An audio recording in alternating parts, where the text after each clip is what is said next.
How you doing, YouTube? Matt with Master Beer Reviews, back with yet another review.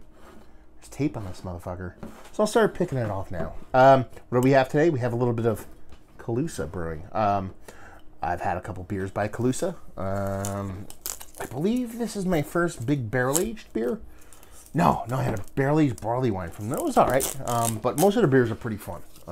Brewery I'm kind of excited about. And this bottle comes courtesy of Ralph, King Shit of Beer Mountain. Ralph, he sent this off to me, and this is their double barrel Imperial Dissonance breakfast brown ale with maple, coffee, and cinnamon. I had to read it. No way I was going to remember all that shit. Yeah, I'm fucking super excited to dive into this shit. That label is awesome. New school kind of tattoo style stuff. It just works for me. I dig it. I dig that label. It's pretty fucking cool. Let's see. So you're talking about a big double Imperial brown ale. It's double barrel. So they're talking about what kind of barrel. On the side here we have... let's look at this. Our Dissonance Breakfast Brown gets the Imperial Double Barrel treatment in this special bottle release. Extended aging in maple, fuck yeah, and bourbon barrels awakens notes of vanilla layered with locally roasted coffee and Saigon cinnamon. Fucking Saigon cinnamon, son! Whew. Not gonna fuck with that shit. I don't know what that means. But anyway, I assume it's cinnamon from Saigon. I don't know if it actually... how much better Saigon cinnamon is. Anyway, but like I said, labels, awesome. Love it. Dig it. Anything, well, I shouldn't say anything, but some of my favorite beers have been double barreled with maple barrels involved. You're talking about, you know, CBS, OG CBS. One of my favorite beers of all time, which is Sweet Repute, again from Founders. It was a wheat wine, a bourbon barrel aged, and also maple barrel aged. So I'm kind of really excited about this because the first Calusa beer I had was fucking a barrel aged beer that was crazy. So high hopes. What do we got? We had a head, and it was about a half a pinky finger at best, but it dissipated really quickly, kind of khaki in color. And she's dark. She has cola vibes. She has those cola vibes going on. Let's see what the nose has. Oh, man. That's fucking diabetes, dude. Holy shit, that smells awesome. Yeah, just big, huge maple syrup. I mean, there's roasted malts on, but underneath that, there's a bit of that kind of like a soft cherryness, nothing too crazy. I'm not getting a big booziness from that bourbon barrel or the beer, but I mean, that maple syrup is fucking killer. Maybe a little bit too big, dare I say. Yeah, so maple syrup leads the way. Followed by that bourbon barrel.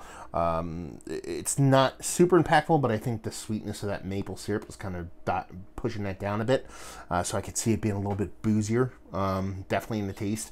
And then you get a little bit of soft roasted malts. You got to dig through it to get in there, but that's pretty much all you get. Is there more to it?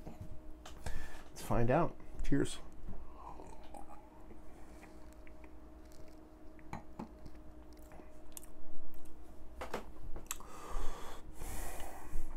Ooh.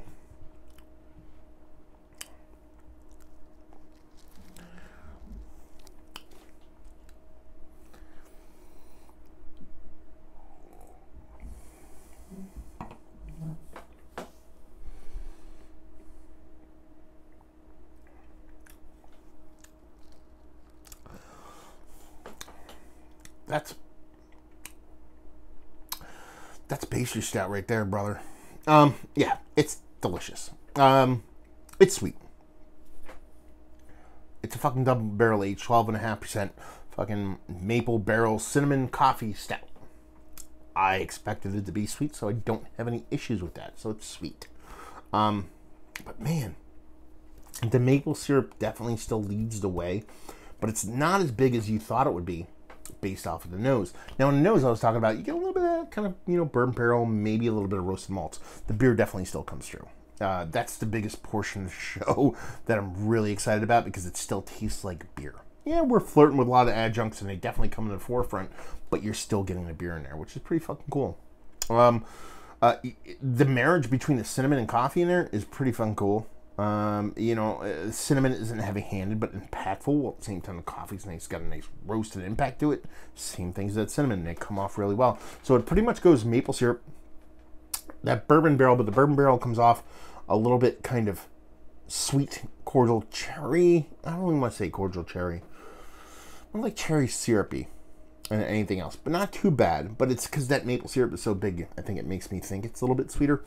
Then you get down in that coffee portion of the show. I think you're getting a bit of that barrel char, soft barrel char, that brings with it a bit of vanilla. And I also think you're getting that nice coffee. I also think you're getting that nice, cinnamon in there, all kind of melding together. So it's not necessarily the most balanced beer in the history of mankind. There's definitely levels to it, but I think the levels make sense. And I think it comes off what it's supposed to be, which is a big, huge, pastry-ish kind of stout. I mean, it is delicious. It is, the maple syrup makes you think of breakfast. The cinnamon, again, bit of breakfast going on there. Again, coffee, breakfast, sure. So it's giving me those kind of breakfast vibes.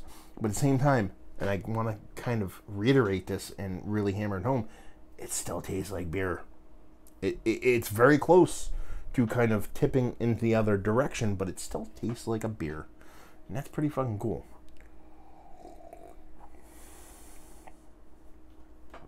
I think that's all I got, man. What more do you fucking need? Yeah, tasty, delicious, big, huge, impactful. Yeah. Breakfast in a great way. Breakfast in a good way. Breakfast in a fantastic way. Cool label. Yeah, tasty as fuck. Very kind of Florida stouty. Let's put it that way. If that makes any sense, if it makes sense to you. You know what the fuck I'm talking about. But yeah, I dig it. Enjoy it. And like I said, some people may be like, wow, that's really sweet. But, if you get on a roller coaster and you be like, wow, that went up and down really fast. That sucks. Be like, why'd you get on a fucking roller coaster? Listen, you're getting a double barrel aged, huge pastry breakfast stout. If you don't expect it to be sweet and crazy, then why did you get on the fucking ride, motherfucker? So that's kind of where this one lands for me. Okay. Let's talk about it. It's one of the better, big, huge, barrel-aged pastry stouts I've had as of late, yes. Worthy of the delicious accolades that people rain upon it, or worthy of delicious accolades people don't rain upon it. Let's put it that way. Value availability, no idea. Ralphie boy, let me know, brother. And leave you with, if you like what, will you like this? If you like Funky Buddha stouts, if you like Angry Chair stuff, if you like cycle beers, if you like the Florida stout game, the big pastry stout thing that Florida does so well, you'll like this. Is it unique? Unique enough. You know what I mean? Like, bourbon barrel, maple barrel has been done before, cinnamon, this and that, coffee, it's all been done before. It has happened before and it'll be done again. But a lot of people fuck that shit up. They did not. It's absolutely tasty. So if you like those kind of beers and you like them at the upper echelon of those kind of beers or levels or breweries, whatever you want to call it, this will foot that bill. So there you go, another review in the books. Hopefully you guys enjoyed it. Down there, words and stuff. Massive Beers, type that into Google, see me doing the social media thing. Beer Massive, type that into Google, see me doing the podcast thing, and hopefully you guys enjoyed the review. Hopefully enjoying a nice big huge pastry stout right now, and hopefully see you next time. Cheers.